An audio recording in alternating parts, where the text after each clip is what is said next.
12th of January, 1863. Dear Ethel, I am ever so grateful for your response. If you will allow us to forget about the past, then I shall be the happiest man on the earth. After receiving your letter, I could not remove the smile from my face. The sheer joy of not losing you as a friend had made my week. I should not have said what I said to you, and I am glad that you are so willing to forgive me. Write to me any time, and do not hesitate to ask for gifts for both you and your family. Robert has recommended many a place to visit. This week, I took a stroll along the seafront of Boulogne-sur-Mer, so please accept these beautiful shells and a handful of sand, and although you cannot join me, I wish for you to enjoy France from an ocean away. I look forward to hearing from you again soon. Your distant friend, Felix. P.S. Try not to open the letter too hastily, as you may find yourself covered in sand. 23rd of January, 1863. Felix, that was not amusing. I'm still finding sand scattered all around the parlour floor. However, the shells were very pretty and now sitting on my dressing table by our photograph from Eastbourne. I ought to let you know that Drake has not retreated and visits my father on a weekly basis. Each time he brings imports from all over the world. It is entertaining how well-travelled he pretends to be, even though he has not stepped 1 foot outside the city for his entire life. I have managed to sneak away to write to you, as I am currently at dinner with Drake for his birthday celebration, and I cannot begin to tell you how dull it is. He has not even performed his speech yet. Miss Benoit has settled in marvellously. She's enjoying her work here and is often helping your mother and sister in the bakery. If you ever find yourself missing London, I shall have to send you some sooty air in a jar. May France treat you kindly, Ethel. P.S. Please may you keep an eye out for some striped paint. Jacqueline wishes to help your sister with her walls. 2nd of February, 1863. Very amusing, Ethel. Your aunt informed me only a few days ago that you had sent me on a sleeveless errand. I did begin to wonder why I was receiving strange looks and confusion when asking about striped paint. I did not even think to question your request. After all, there are so many new inventions that it would not surprise me if it did exist. In terms of Drake, I can only apologize. It is clear to see that he lacks in both common sense and ears. Perhaps when he next proposes to you, you could shout from the top of your lungs that you simply have no room in your heart for someone with pockets holding more money than morals.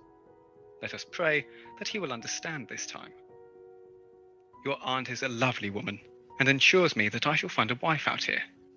I assure both you and her that I'm here solely for work, for now at least. Au revoir, Felix. P.S. My moustache is flourishing in the glorious French weather, and may become a permanent feature, even though not many people are wearing them. Good morning, Peter. Abigail, my goodness! Back so soon? Is that okay? That is more than okay. It is a delight to have you here. Are you sure you are ready to return to work? More than ready. My mother was being overbearing as usual. Well, I must say I am more than happy to have you back. How was Christmas? Very quiet, but it was reasonably pleasant. We were visited by Robert on Christmas Day. Sir Harrington had sent us a food parcel and some wood for the fire. I wish more people could be as generous as him. Yes, he is indeed a very pleasant man. How was your Christmas? Very tranquil.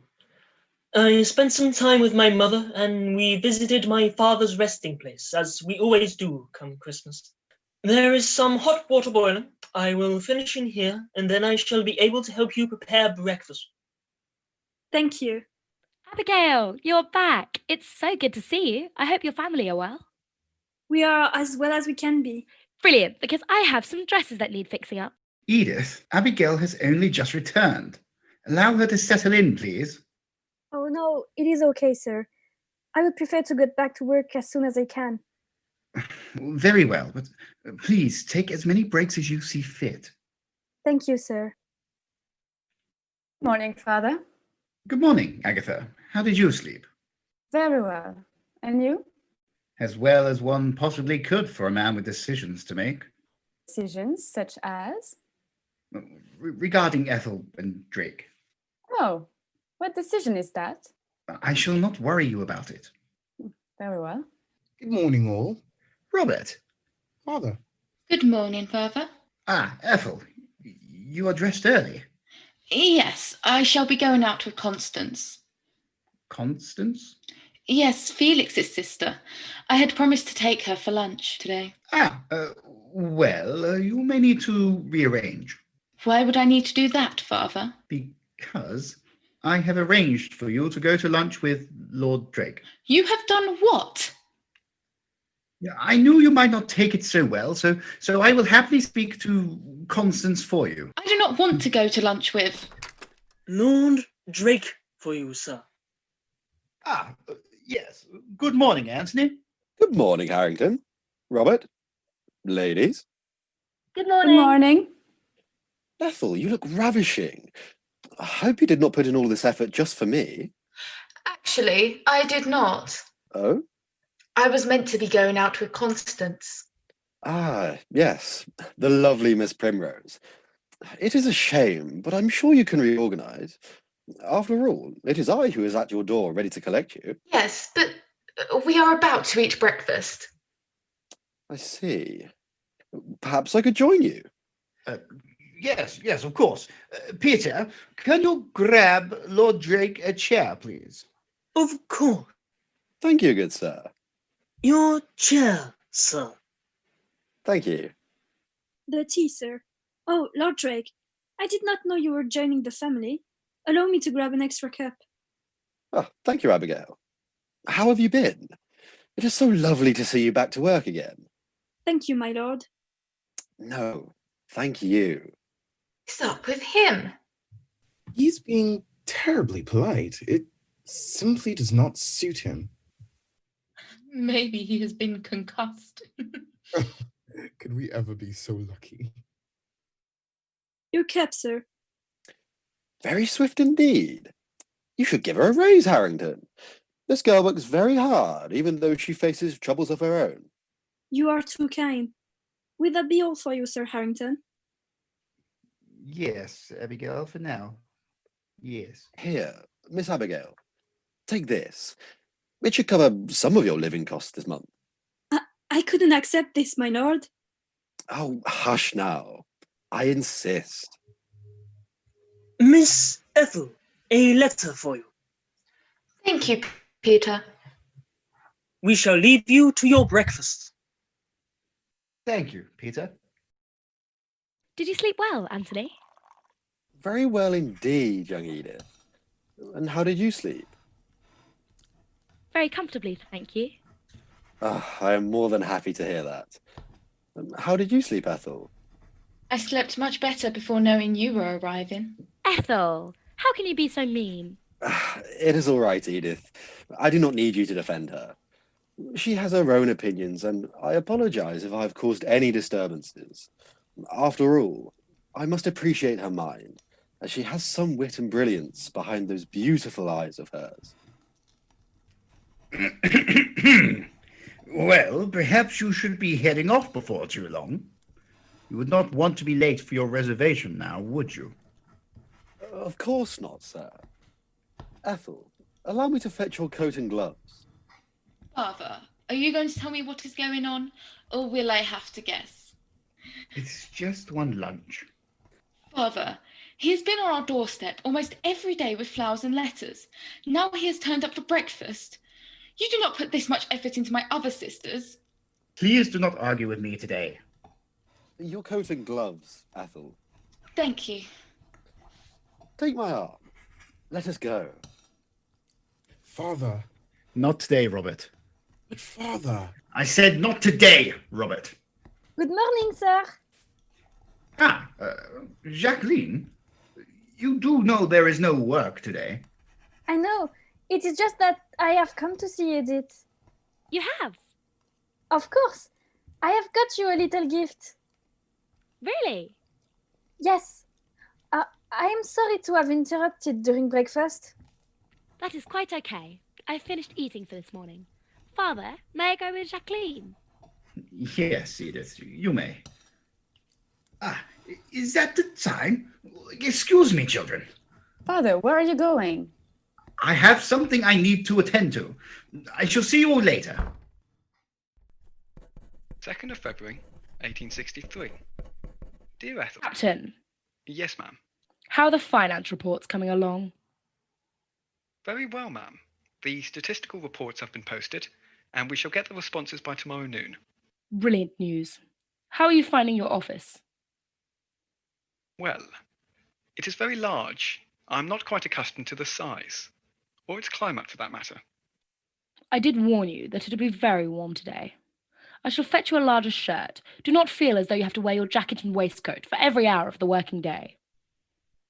Of course, ma'am. For heaven's sake, boy, you must stop calling me ma'am. Alice will suffice. Of course, Alice.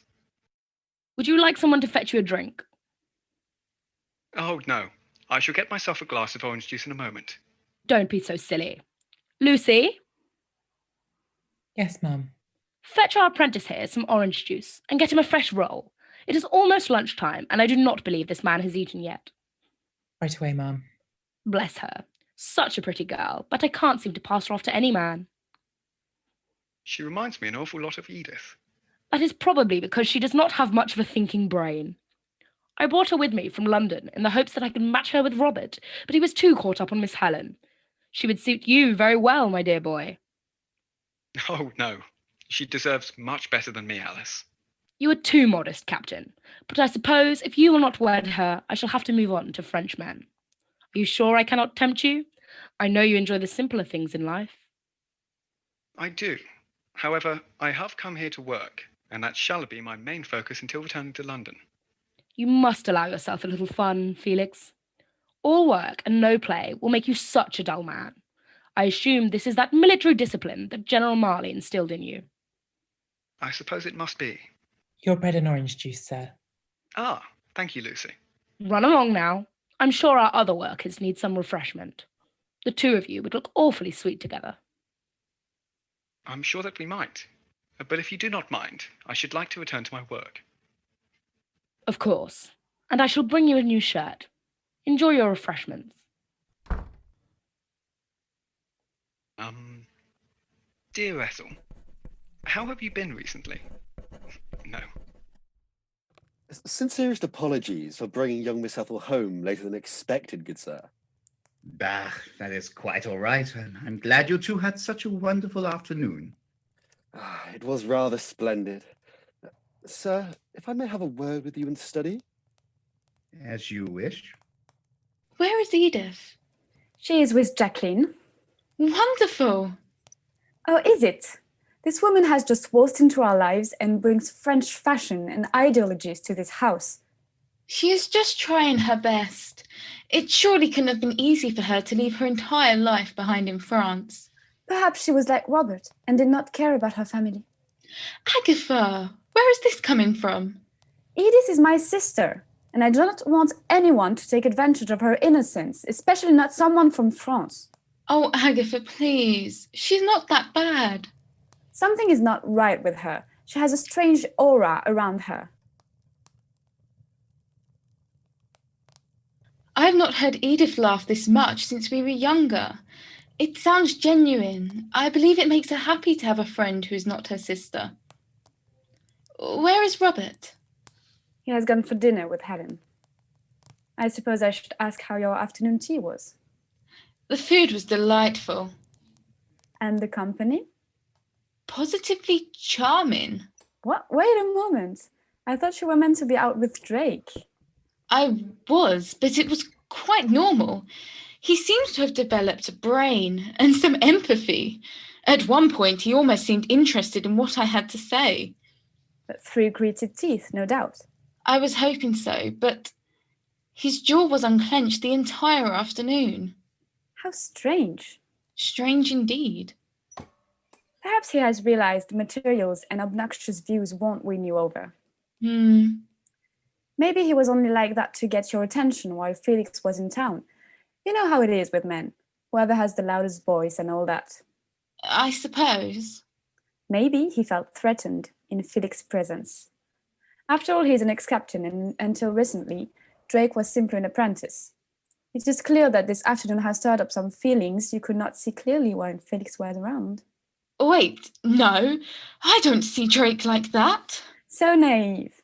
It is clear that Felix was getting in the way of your true feelings. No. It is fine, dear sister. Sometimes friends blind you to what your heart really wants. It was a truly marvellous afternoon. I am glad to hear it. Ethel seems to be glowing since Felix's departure. I do believe it is doing her a world of good. After all, now she can focus on mathematics and helping with the paperwork that Robert is struggling with. You know about the... Oh, yes. Ethel and I spoke the entire time we were out. I absorbed every word she said and replied only with gentle suggestions to her queries. You sound as if you've been struck by a book, my dear boy. Do you need to take a seat? Only if I am allowed. Good sir, your daughter appears to have me weak at the knees and my heart in such a flutter that it could be made from butterflies. If only I could ask for her hand, but I know she wouldn't approve, and nor would you for that matter. That has not stopped you before. I understand, and I fear it has caused Ethel to drift from me. Sir, if there is anything I can do to woo her and to gain your trust. Oh, Drake, thank you for the offer, but at present there is nothing. Some water, sir. Please, Peter! No need to worry him. Here. Oh, thank you.